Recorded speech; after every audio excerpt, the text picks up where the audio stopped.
Bonjour Jean-Marc Simon, on a ouvert un débat au mois de juin sur l'économie de la ville de Chamonix. Où en est-on en septembre?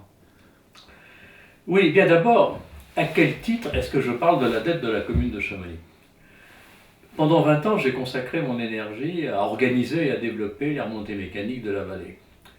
Et en partenariat avec la commune, on a créé la Compagnie du Mont Blanc, qui est une formule originale et unique en France. C'est la seule société privée de remontées mécaniques dans laquelle une commune est actionnaire.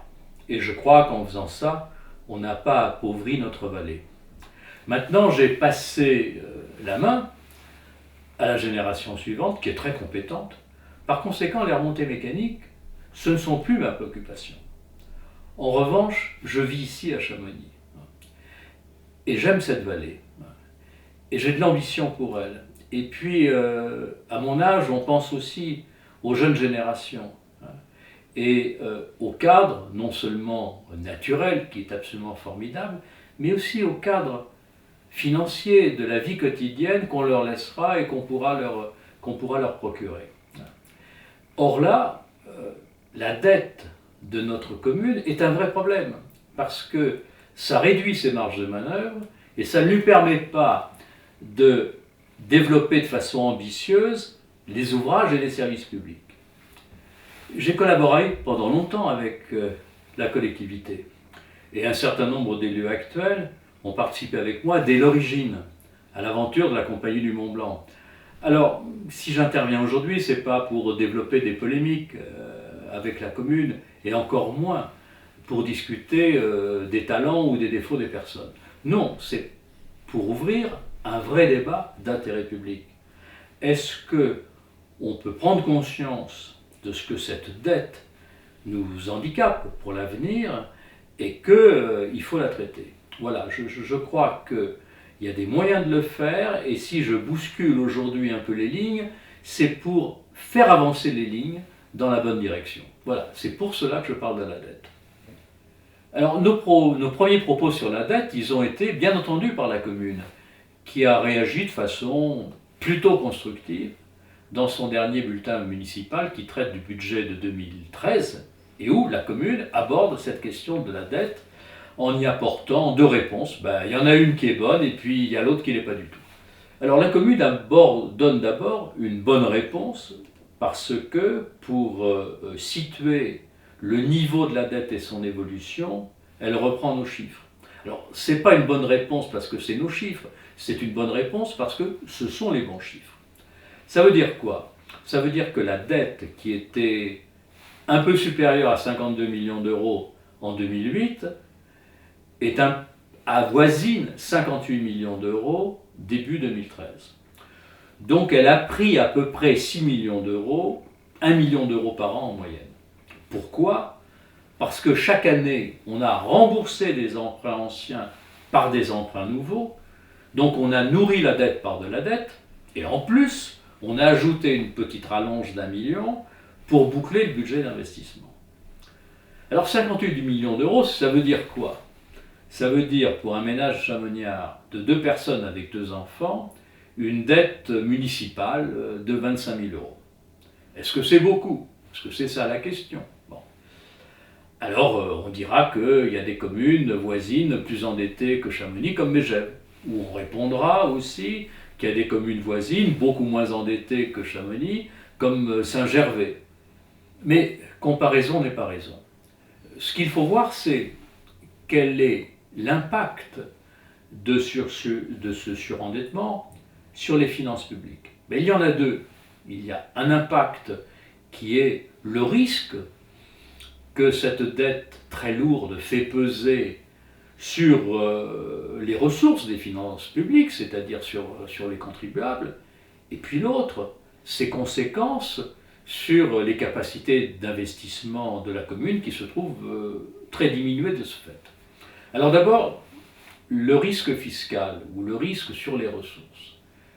Si cette dette doit être remboursée par des augmentations d'impôts, et c'est une hypothèse possible si on n'anticipe pas cette échéance, eh bien cela représente 5 années d'impôts locaux, 5 années de taxes foncières et de taxes d'habitation. Alors évidemment, on n'aura pas en une année à payer 5 ans d'impôts, mais ça veut dire que le risque d'augmentation très fort des impôts dans les années qui viennent, il est tout à fait réel. Alors la deuxième conséquence négative, c'est sur le niveau des investissements. Parce que le budget d'investissement, il comprend le remboursement de la dette. Et aujourd'hui, le tiers du budget d'investissement est consacré au remboursement de la dette. Donc il reste les 2 tiers pour les travaux d'équipement, qui sont les travaux utiles à la communauté chamoniarde. Et ces travaux d'équipement, eh bien, évidemment, leur montant est en réduction assez forte ces dernières années, du fait de ce surendettement et de cette contrainte de remboursement d'une dette importante. Mais alors la deuxième réponse de la commune, elle n'est pas bonne du tout. Parce qu'elle dit, bon, ce niveau d'endettement, c'est peut-être ça, mais en tout cas, d'ici la fin de l'année, on l'aura ramené à ce qu'il était en 2008. Et ça, c'est un objectif totalement impossible à atteindre. Et d'ailleurs, la commune, elle dit elle-même pourquoi il est impossible à atteindre. Parce qu'elle explique qu'elle va le garantir, cet objectif, par un moindre recours à l'emprunt, et puis par des économies sur les dépenses de fonctionnement. Or, ce qu'il faut pour revenir à 2008 ou pour s'en rapprocher, c'est réduire la dette de plus de 5 millions d'euros en quelques mois. Et pour ça, ce n'est pas un moindre recours à l'emprunt qu'il faut, c'est 0 emprunt. C'est ne pas emprunter un seul euro pendant toute l'année. Ce qui serait un exploit incroyable. Mais si l'on fait ça, après, il y a la question du budget d'équipement. Parce que ce budget d'investissement, il doit être financé en partie, c'est ce que la commune avait prévu en début d'année, par un emprunt de 2 640 000 euros. Si cet emprunt n'existe pas, s'il est supprimé, il faut le compenser par des économies sur le budget de fonctionnement. C'est ce que la commune appelle ses économies de fonctionnement.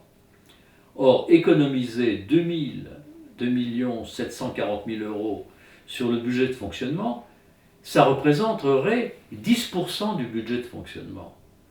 Et on ne peut pas, en 6 mois, réduire un budget de fonctionnement de 10%. On sait que c'est déjà très difficile de réduire d'1% les dépenses publiques sur une année. Alors 10%, non. Et si c'était possible, ça serait d'ailleurs absolument catastrophique pour les services publics de notre vallée. Non, on ne peut bien entendu pas, à l'automne 2013, rattraper le train qu'on a laissé passer au printemps 2008. Bien entendu, ce n'est pas parce qu'on ne peut pas désendetter en 6 mois qu'il ne faut rien faire. Inverser la tendance, commencer le désendettement, c'est la meilleure façon de commencer aussi à diminuer les risques et à reconstituer des marges de manœuvre pour l'investissement. Cette action, elle est indispensable parce qu'elle va permettre d'abord de dégager un peu l'horizon pour les jeunes générations et puis de reconstituer du patrimoine public. Et le patrimoine public, ça crée de la richesse. Et par conséquent, il faut aujourd'hui discuter, ça vaut la peine en tout cas, de discuter d'un programme de désendettement, de le faire partager par la communauté chamoniarde et de le faire soutenir.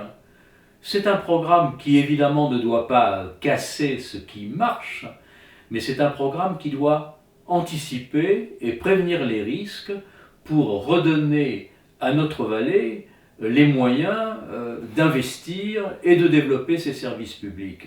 Et ça, c'est une ambition, je crois, que nous devrions tous partager, et c'est pour ça que le débat sur la dette, à mon point de vue, il mérite d'être poursuivi.